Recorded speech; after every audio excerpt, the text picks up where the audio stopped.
صلی اللہ علیہ وسلم نے فرمایا من قرأ آیت الکرسی دبر كل صلاة مكتوبة لم يمنعه من دخول الجنة إلا أن يموت. خوش نصیب ہے وہ شخص جو شخص فرض نماز کے بعد آیت الکرسی پڑھ لیتا ہے، اس کے اور جنت کے درمیان صرف موت کا پردہ حائل ہے. جس دن آنکھیں بند ہوں گی جہنم سے آزاد اور جنت کا مہمان بن جائے گا اور شیطان سے اس کی حفاظت ہو جائے گی.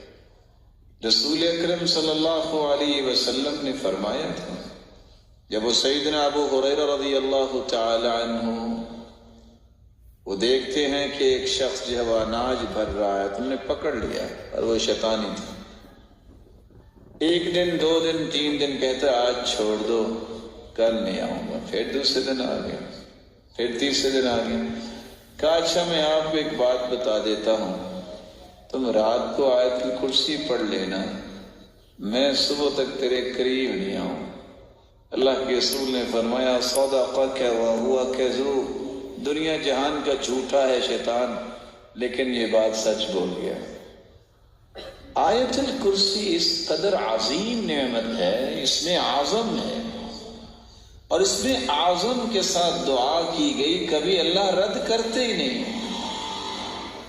اپنے بچوں کو اپنے پاس بٹھا کے صبح و شام ان سے آیت الکرسی سنو.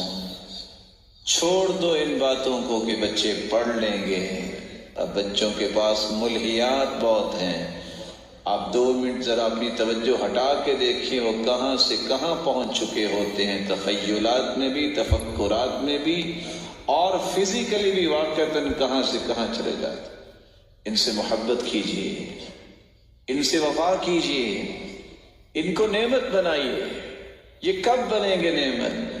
جب ان کے بارے میں سوچ بنیں گے کہ اللہ دنیا میں بھی ہمارے کھلونے ہیں تو جنت میں بھی ہمارے ساتھ رکھنا.